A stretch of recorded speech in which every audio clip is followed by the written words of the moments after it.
le marché immobilier de l'automne 2025 avec Christine de l'agence Christine Gauthier. Bienvenue au podcast linéaire avec Jannick. Tout sur la construction, la rénovation et l'immobilier à Montréal. Avec plus de 15 ans d'expérience dans ces marchés spécifiques, nous vous guidons sur les bonnes pratiques. L'endroit idéal pour obtenir des conseils et des informations hebdomadaires sur, encore une fois, la construction, la rénovation et l'immobilier à Montréal. Une initiative pour mieux bâtir. Je suis votre hôte Jannick, cofondatrice et directrice de Linéaire Entrepreneur Général. Donc, on parle aujourd'hui le marché immobilier de l'automne 2025 avec Christine de l'agence immobilière Christine Gauthier. Dans l'épisode d'aujourd'hui, c'est quoi l'état des marchés immobiliers? Puis, on a Christine de l'agence Christine Gauthier qui est dans le domaine depuis plus de 25 ans. Christine a débuté au bas de l'échelle et possède maintenant sa propre agence avec plus de 14 courtiers immobiliers à son effectif. Christine est particulièrement appréciée pour son écoute et sa douceur. Très patiente, elle a à cœur de bien comprendre les besoins de ses clients. L'agence offre des services d'accompagnement avec des courtiers dans l'achat, la vente de propriétés dans le Grand Montréal. Et pour terminer, il offre une approche dédiée à la mise en marché et la vente de propriétés. C'est vraiment dans ce quoi il excelle et qui se différencie des autres courtiers immobiliers. Salut Christine, comment ça va? Bonjour Jannick, ça va super bien. Merci pour la très belle introduction. C'est vraiment... C'est vrai, ça me on rappelle que fait... ça fait longtemps que je fais ça. Ça fait longtemps qu'on se connaît, puis ça fait longtemps que tu fais ça, puis effectivement, tu as une belle expertise dans le domaine. Puis ce que je vois différent, puis si je l'ai mentionné, c'est ça, c'est ton approche puis ta douceur que les gens, je pense, tes clients apprécient. Fait que... Exactement, c'est ce qui revient tout le temps. Puis je prends ça à cœur. Donc, c'est vraiment, je fais ce métier-là avec passion. Puis c'est ce qui transparaît quand j'accompagne un client pour acheter ou vendre leur propriété. Absolument. Bien là, aujourd'hui, on parle du marché immobilier de cet automne 2025. On va commencer avec la première question. C'est quand le meilleur moment pour vendre? Mais en réalité, c'est simple. C'est une question que je me fais poser tout le temps. Et le meilleur moment, c'est quand on est prêt. Parce qu'en réalité, on vend des maisons, des condos, des plexes à l'année longue. Par contre, je dirais que faut être prêt, faut avoir préparé son achat parce que en réalité, je suis pas pour mettre ma propriété à vendre si j'ai pas évalué mes besoins puis voir où je m'en vais. Je donne un exemple. Je suis propriétaire d'un condo sur l'île de Montréal et je vais aller vivre dans les Laurentides puis acheter une unifamiliale. Combien qu'elle va coûter cette propriété-là? Parce que je veux pas vendre mon condo puis me ramasser puis pas avoir de toit puis arriver dans les Laurentides puis finalement, j'ai pas les moyens de m'acheter ce que je désire. Donc, c'est vraiment prendre le temps de bien évaluer son besoin. Est-ce que c'est le bon moment pour le faire? Mais la vraie réponse, c'est que c'est en tout moment. Il y a différentes propriétés qui sont plus favorables au marché de l'automne. Je te dirais, c'est les plex. Parce que beaucoup de propriétaires ont des plex qui sont loués. C'est-à-dire qu'à un moment donné, ils habitaient là au rez-de-chaussée, il y avait des locataires en haut. Projet change, ils gardent leur duplex, leur triplex, ils achètent une unifamiliale et ils ont mis un locataire dans la propriété. Là, ils disent, tiens, j'aimerais ça vendre, mais là, j'ai un locataire. Donc, ils ont des droits. Il faut respecter ça. Ils ont un bail en cours et ce bail-là, la plupart du temps, va aller jusqu'au 30 juin.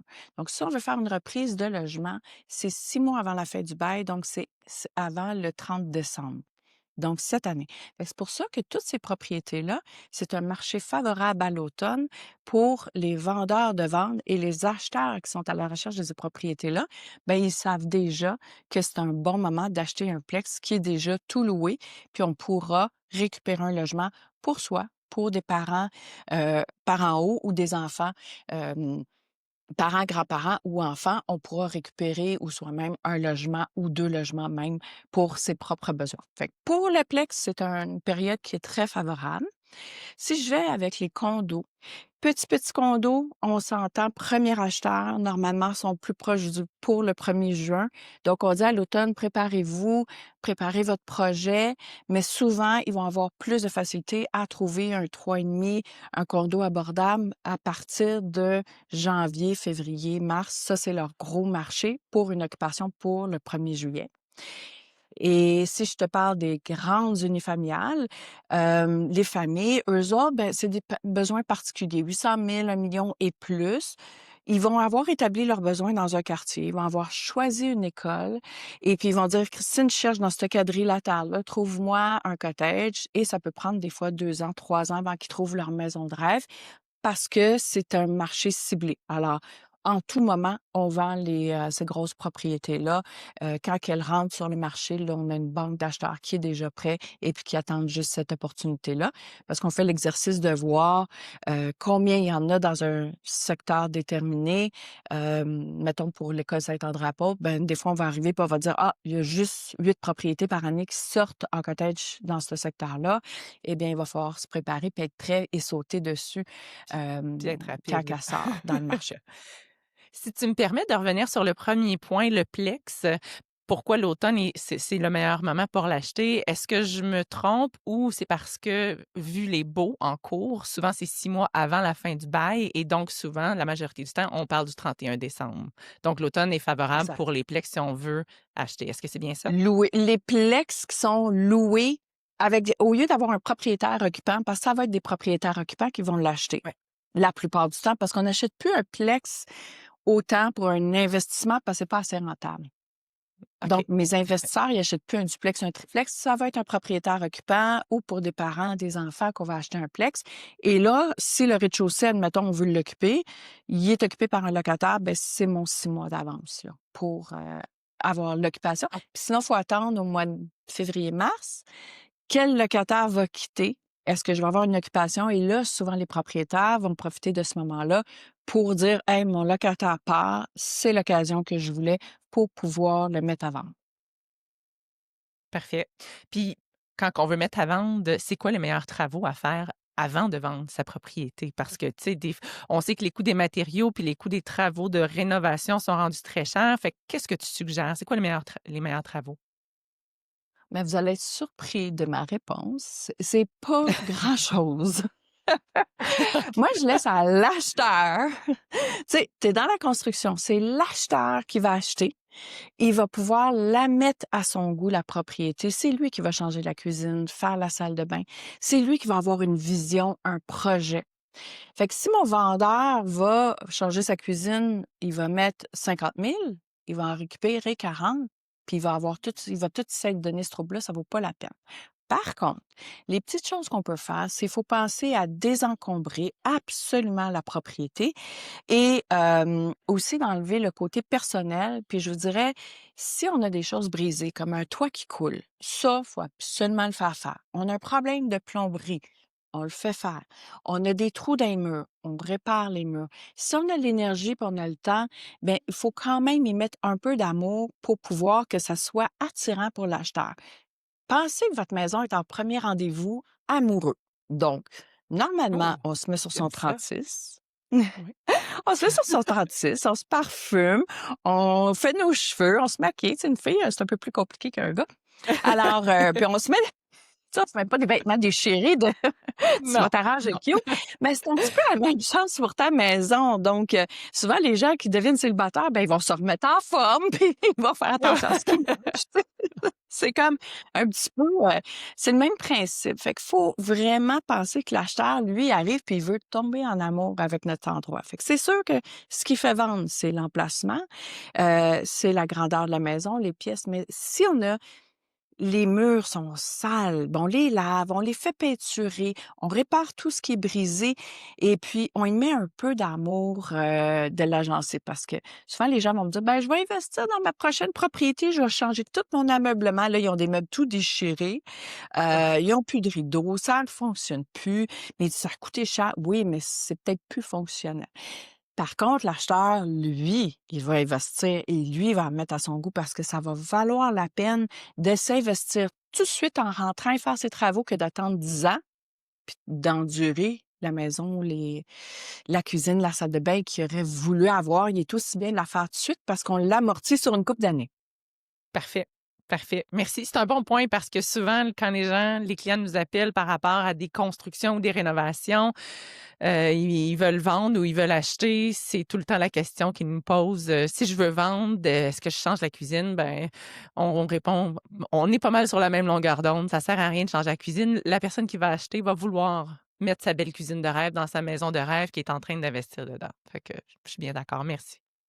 Mais je te dirais qu'à un moment donné, tu sais, si c'est un comptoir, il est tout brûlé, puis tu as des belles armoires de Oui. cuisine, on change de comptoir, on change de lavabo. Tu sais, on peut investir un 5 000, un petit montant ici et là, ça vaut la peine, mais faut pas, quand le monde me dit: «Ben, je vais mettre du pavé uni pour la valeur». OK, elle va monter en valeur de 10 000, puis ça va t'en coûter 40, ben, ça vaut pas la peine.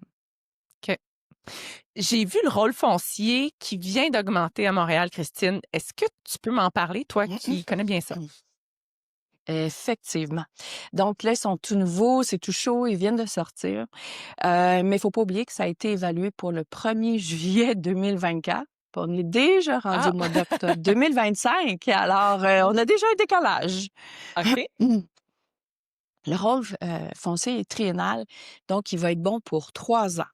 Alors, quand on... c'est une valeur que la ville doit mettre pour la taxation, principalement. Ça ne veut pas dire que votre maison vaut ce prix-là, sinon elle serait figée dans le temps pendant 3 ans, ce qui est absolument faux. Et Mhm. aussi, ces valeurs-là, elles ont pris 12,2 dans le Grand Montréal, ce qui est un chiffre très standard, très normal. Parce que j'ai vu des évaluations déjà de monter 40 30 dans des rôles triennales antérieurs depuis 25 ans. Et quand on regarde notre taxation, elle va pas augmenter de 12. Donc, ils vont le faire une année après, ils vont l'augmenter peut-être de 5 la valeur de la propriété. Votre taxation va être sur 5 de plus. L'autre année d'après, pour 8 un total de 8 et l'autre année d'après la troisième, là, on va avoir notre 12,2 total. Donc, il faut pas paniquer avec ça, mais les gens pensent que c'est la valeur de leur propriété et c'est tout à fait faux. On est Ouais. déjà en arrière dans cette valeur-là. Mais la ville OK. a pas besoin de ça pour la taxation. Ben alors, est-ce que tu peux nous parler de l'état du marché immobilier, comme la tendance des prix à Montréal, s'il te plaît? Le marché à Montréal, il est très bon. Il y a une très bonne tendance. C'est normal. On a toujours de l'immigration, même s'ils ont diminué le volume. Il y a de l'immigration, donc beaucoup de gens qui rentrent. Et les salaires augmentent. Le coût de la vie augmente. Donc, continue à prendre de la valeur. Par contre, ce qu'on n'a pas à Montréal, c'est qu'on a très, très peu de construction neuve. Fait que plus j'ai de monde qui rentre à Montréal, moins j'ai de propriétés sur le marché. Donc, ça fait toujours une question l'offre et la demande. Donc, si OK. pour X, Y raison, tout le monde partirait, ben, on n'aurait plus personne pour acheter nos maisons, ben, ça ferait baisser nos prix. Fait que c'est ce qui fait augmenter. On a un taux directeur qui vient de passer de 2,75 à 2,5. OK. Hem, il a déjà été à 5 en Oui, 2023, oui, donc il était à moitié du prix. on est très Fait que contents. ça fait une grosse différence pour les gens. Oui. Tu sais, j'ai des promos, là, 5 ans, c'est 3,79 présentement. Fait que ça vaut la peine. Et puis, si on cherche à établir une plus grande maison, ben, tant qu'on vend notre maison puis qu'on en achète une plus chère, puis on reste dans notre marché, je suis mieux de le faire tout de suite que si j'attends 1 an, les prix vont encore monter. Parce que des fois, le monde me dit: «Ah, je vais attendre, ça baisse». Entre vous et moi, ça ne baissera pas. Donc, je suis mieux de faire mon projet immédiatement. Et la même chose pour la construction, la rénovation. Je suis mieux de rénover aujourd'hui. Ça va être moins cher que dans 1 an quand les matériaux, tout va avoir augmenté. Eh bien, ça vaut la Absolument. peine de rénover tout de suite. J'ai une petite question bonus pour les gens de Montréal et les gens du Grand Montréal. Est-ce que ça va être encore abordable d'acheter à Montréal, selon toi, à l'automne 2025, mais dans la prochaine année et les 2 prochaines années, pour des C'est un nouveaux marché acheteurs? ouais. Ben, écoute, c'est un marché qui est stable. On n'est pas en grosse hausse, on est stable. Mais comme mes taux d'intérêt viennent de baisser, cet été, c'était très occupé. Septembre, début octobre, on a eu une petite baisse et là, déjà, on sent que ça remonte. Fait que je dirais aux gens, dépêchez-vous, soyez actifs, proactifs, faites vos devoirs, allez vous faire préqualifier, puis rentrez dans le marché. Le plus vite que vous voulez rentrer dans le marché, le mieux que c'est d'attendre 1 an de plus. Souvent, c'est juste que tout va être plus cher. Et puis, pour ce qui est de savoir si on peut rentrer dans le marché de Montréal, ben, il y a longtemps, les gens achetaient une maison pour commencer. Aujourd'hui, on achète un condo. Donc là, j'achète un petit condo. Là, je suis locataire, j'achète un condo et après ça, oups, là, j'ai économisé de l'argent, mon bien a pris de la valeur et là, je suis capable de me payer ma maison. Fait qu'il faut y aller en étapes tranquillement. Puis les gens déménagent beaucoup plus que dans le temps de nos parents où il y avait une maison pour toute leur vie, puis ils restaient là, ils avaient acheté leur belle grosse maison, puis ils restaient là jusqu'à leur mort. Ça a très, très changé. Les gens s'adaptent et font des étapes. Merci énormément, Christine, de toute cette information-là. C'est sûr que ça va être très, très bon pour tout le monde qui va écouter ça, les futurs acheteurs, les gens qui veulent vendre. Donc, merci, Christine. Christine de Si l'agence jamais vous immobilière avez des Christine Gauthier, questions, que vous allez trouver. Oui, vas-y. Si jamais vous avez des questions, justement, gênez-vous pas. Toute l'agence, on est là pour répondre aux questions aux gens. On est là pour vous éduquer. Ça coûte rien et c'est important parce que c'est notre plus gros achat à vie, c'est notre propriété, hein. C'est pas une paire de chaussures. Autant notre vente que notre achat, c'est vraiment primordial d'être bien accompagné. La même chose que quand on fait de la construction, il faut être bien accompagné parce que c'est tellement important que ça soit Absolument. bien fait. C'est des grosses dépenses. Absolument. Puis, comme tu l'as dit, c'est des investissements, c'est des grosses dépenses, c'est de l'argent qu'on a travaillé longtemps pour mettre de côté, pour l'investir, pour nos rêves. Donc, c'est vraiment important d'être bien accompagné. Donc, merci Christine. Pour tous les auditeurs, vous pouvez retrouver les coordonnées de l'agence Christine Gauthier et de Christine dans le sommaire plus bas, ou vous pouvez visiter leur site internet au www.christinegauthier.com. Merci Christine encore une fois. Merci, Si vous Janine. avez besoin de conseils et d'informations pour vos projets de construction, rénovation ou d'immobilier, actuel ou futur, cliquez sur j'aime et abonnez-vous sur notre chaîne pour rien manquer. Ça va vous aviser quand le prochain épisode va sortir. Donc, vous pouvez également consulter notre site web au www.linéaireconstruction.com. C'est tout pour nous pour aujourd'hui. Construisez mieux et planifiez bien. À bientôt. Merci, Christine. Merci, Jadick.